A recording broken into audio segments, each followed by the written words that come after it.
Hello everyone, আসসালামু আলাইকুম। কেমন আছেন সবাই? বরাবরের মতো চলে এলাম আরেকটি ছোট্ট ভিডিও নিয়ে। আজকে আমি আপনাদের সাথে শেয়ার করব গতদিনে যে আমি দেখিয়েছিলাম একটা বস্তার মধ্যে লাগেজ করে কি আসছে আমার। তো আজকে আমি সেটাই আনপ্যাক করব। চলুন তাহলে দেখি কি কি চলে আসছে এই লাগেজের মধ্যে।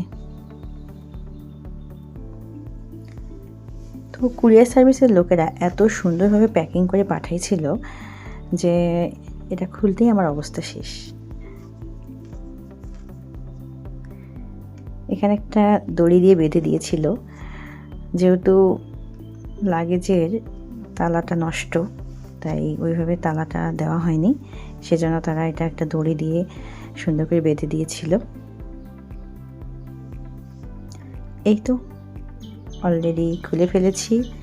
আর দেখুন কি কি আছে এখানে। এখানে আছে মেয়ের জন্য বাবার ভালোবাসা।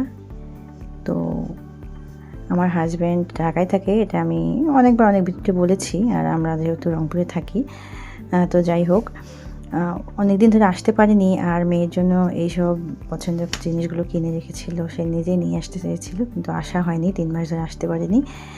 এখন শেষ পর্যন্ত কী আর করার, তাই ভাবলাম যে কুরিয়ারেই পাঠাই দাও। জিনিসগুলো থাকলে তো আর ওখানে কিনে রেখে লাভটা কি, মেয়ে যদি ব্যবহার করতে না পারে। এই যে মেয়ের জন্য বই, তার পছন্দর ক্লে মেয়ের খুবই পছন্দ, তাই তার বাবা অনেকগুলো কিনে রেখেছে।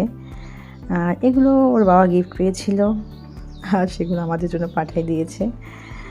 যাই হোক, যেহেতু ও একাই থাকে, এগুলো তো আর এত কিছু লাগে না ওর। তারপর মেয়ের জন্য বল, মেয়ের সব পছন্দের জিনিস।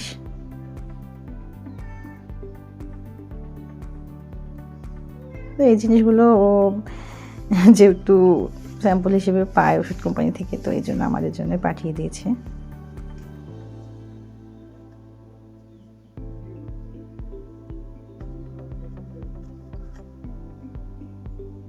যাই হোক, এক এক করে আমি সবগুলো বের করতেছিলাম।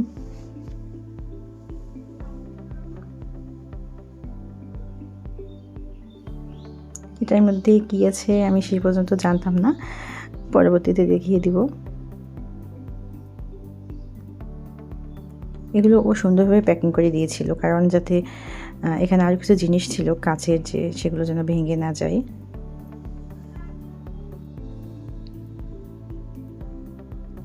জানি না এগুলোর ভিতরে কি আছে প্যাকেটের ভিতরে, তো পরবর্তীতে আমি এগুলো দেখবো বের করে।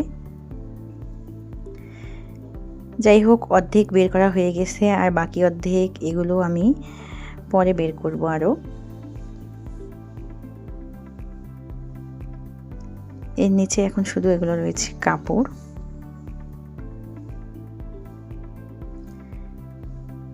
তো এগুলো আমি পরে দেখাবো।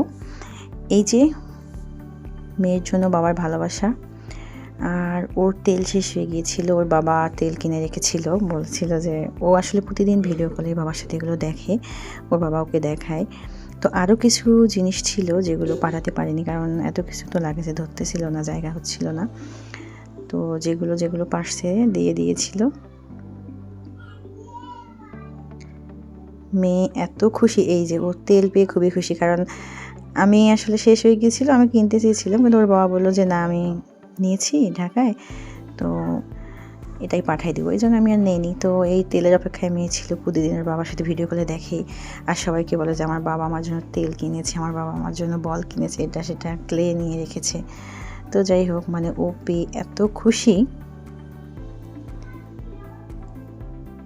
খুশিতে মেয়ে একদম নাচানাচি করতেছিল। মেয়ে সবথেকে খুশি হয়েছিল ওর বেবি অয়েলটা পেয়ে, যেহেতু এটা ওর খুবই পছন্দ ছিল। তারপর চেষ্টা করতেছিল প্যাকেটগুলো খোলার, যে কী কী আছে এগুলো দেখার জন্য। তবে মেয়ের খুশি দেখে আমার খুবই ভালো লাগতেছিল। আর বই অলরেডি পড়া শুরু করে দিয়েছে। সবাই ভালো থাকবেন, সুস্থ থাকবেন। দেখা হবে পরবর্তীতে বাকি অংশ কী কী ছিল। আল্লাহ হাফেজ।